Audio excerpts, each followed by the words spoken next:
dry. They were shooting at the squirrels.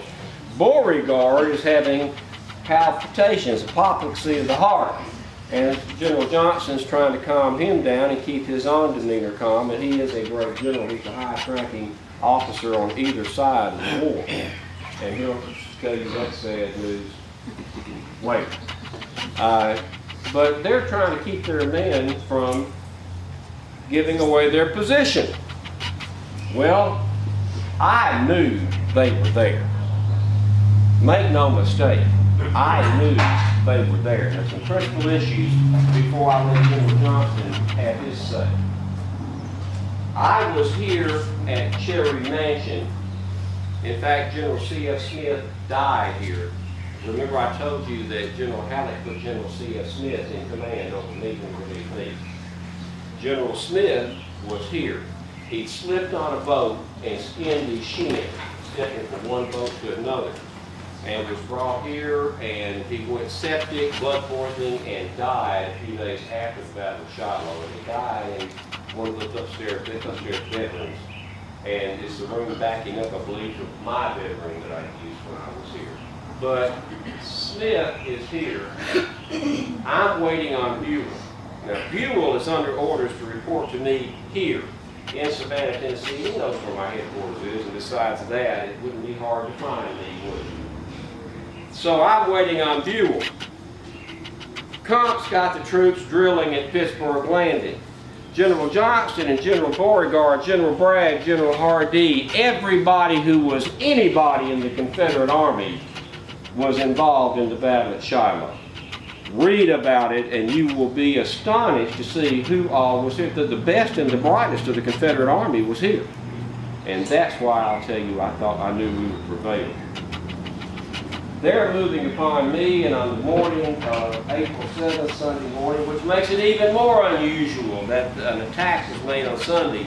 We generally don't fight on Sunday. We generally do not bring on an engagement on Sunday. It's a Sabbath. We do not fight on Sunday unless exigencies arise, and we must fight either to defend ourselves or take advantage of a situation that cannot be allowed to pass. So General Johnston hit me over Fraley's Field about 5:30 in the morning, but we had some troops out there. We fired the first shots. Peabody's detachment was out. We fired the first shots of the battle. Now, Comp had told me there's not a river in 20 miles of here. That was just a few hours before 20,000 Rebs within a mile of him hit him. In fact, he had told an Ohio colonel who told him 3 times that they're out there, General. Sherman lost his temper, and he said, "By God, sir, if you're so afraid of those rebels, then take your damn regiment and go back to Ohio." And just hours later, 44,000 Confederates hit Sherman.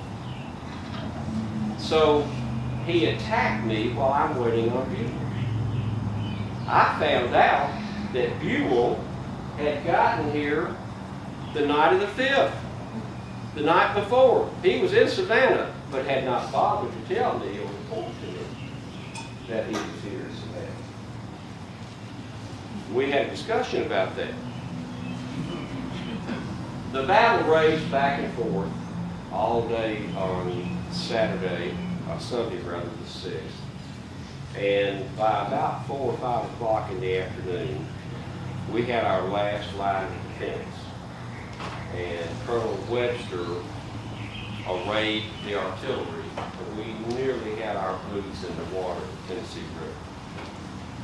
Colonel Webster put together the orders and the artillery, and we established that last line. It is still there. Go there, stand there, and when you do stand there, turn around and look down that hill and see how close that Tennessee River was to our cannon. That last line of defense on the evening of the 6th. Well, General Buell had gotten there. He was bringing his troops in. He fully expected me to retreat across the Tennessee River and establish over there on the east side of the Tennessee River. In fact, Hunt Sherman came to me. He didn't tell me at that time, but he told me later, and in his memoirs, he said, I went to Grant, And it was a driving, once again, if you can picture, a driving thunderstorm. Heaviest rain I believe I have ever seen to this day. Federal gunboats every 15 minutes firing heavy mortar rounds into the Confederate lines. The only light we had was the lightning flashes and the surgeons' tents with the lanterns. So I went in to get out of the rain. I was under a tree. Such a heavy rain, I went into the log cabin that was there, but they switched it to a hospital and I couldn't stand that. I can't stand the sight of blood. And they were amputating arms and legs so quickly they were throwing them out the window and it was piling up outside the window. I couldn't stand the screams, and I said, it's better to stand and withstand the elements than witness this suffering. Went back out in the rain. One of the pivotal moments of the American Civil War then occurred because Curt Sherman came up to me out of the darkness. We're both standing, if you can picture this, we're both standing in the dark, in the rain, lightning flashes, little dim light, the tent a few yards away from us, and we're both smoking our cigars and rain pouring off our hats, and Curt said, well, Grant, he never called me anything but Grant, well, Grant, we've had the devil's own day. And I said, yes, and I had my cigar, and I was listening to him, and I said, yes, lick him tomorrow, though. Sherman was quiet for a few seconds. He said, well, I'd best get back to my command, General. I said, best you do, Curt. See you at daybreak. We move and we attack at daybreak. The army that attacks first will carry the day. Just like at Fort Donelson. And that's what happened. Now later, Sherman told me, he had come to me to tell me we need to move across the Tennessee River, load those timbers and move across the river and establish on the east bank. He said, though, that my tone of voice and the look in my eyes convinced him it would not be a good idea to suggest that we retreat. And that was one of the pivotal moments in the war. We renewed the attack the next day at 5:30. We pushed the Confederates all the way back to around Shiloh Church, where we had originally been camped, and then they fell back. Now, General Johnston will tell you about his demise, and by then, General Beauregard is in command. The last thing I will tell you about myself in that day, and using the pronouns I and me are anathema to me. I do not like to use those pronouns. I much prefer us and we, and sometimes they.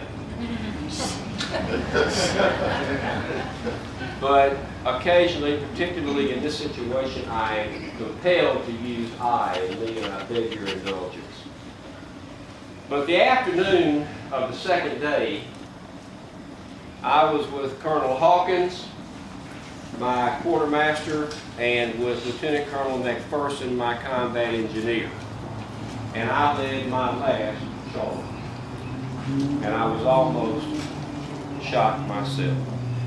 We were riding, going from where you're sitting, looking southwest, not far from the Shiloh Church. You should go there. It is still there, the log cabin. And we went through a clearing. Now, I thought all the Confederate troops were gone, but that we cleared them out. I was mistaken. And as Colonel Webster, Colonel Hawkins, and Lieutenant Colonel McPherson and myself rode into an opening, we got out into an opening, and suddenly a fusillade of fire erupted from the tree line on our left. There were a whole, as these folks in this part of the country say, there was a whole hassle of those folks in there. And they opened fire. We spurred our horses and went back across that field. It took us about a minute to get out of range. Once we got back into the woods, out of the clearing, I noticed Colonel Hawkins' hat had blown off. We had jumped with great alacrity. His hat fell off. He did not go back to get it. And I crossed my arms on my pommel, and I said, well, Colonel Hawkins, I see you've lost your hat. And he said, indeed, General, I had. And then we noticed that Lieutenant Colonel McPherson's horse was breathing very heavily, labored breathing, and saw that he'd been shot through and through right behind the saddle. Just behind the saddle, in front of the legs, and shot all the way through, collapsed and died. That's the same type of shot that was the end of General Johnston. And then Colonel, and I was smiling at them. I thought, well, you lost your hat, you survived the horse. And then Colonel Hawkins said, well, General Grant, look at your sword. Now you see me today without a sword. I don't wear a sword. I hate them. All they do is bruise my leg and bother the horse. So I didn't have a sword after that. But I had my sword on, and I had taken a mini ball just below the hilt and had broken the scabbard in half. It fell off completely by the end of the day. So I very nearly took a mini ball in the hip, which would probably have been a fatal wound. Now, not long after that, just before General Beauregard made the decision to fall back, which was a wise one in this situation, we came across several regiments and units moving toward, again, southwest to push a sweeping effort to push the rebels back toward Corinth. And I saw a number of troops that were gathered around, milling about, and they were taking fire from a tree line that we were facing, much like what I described earlier.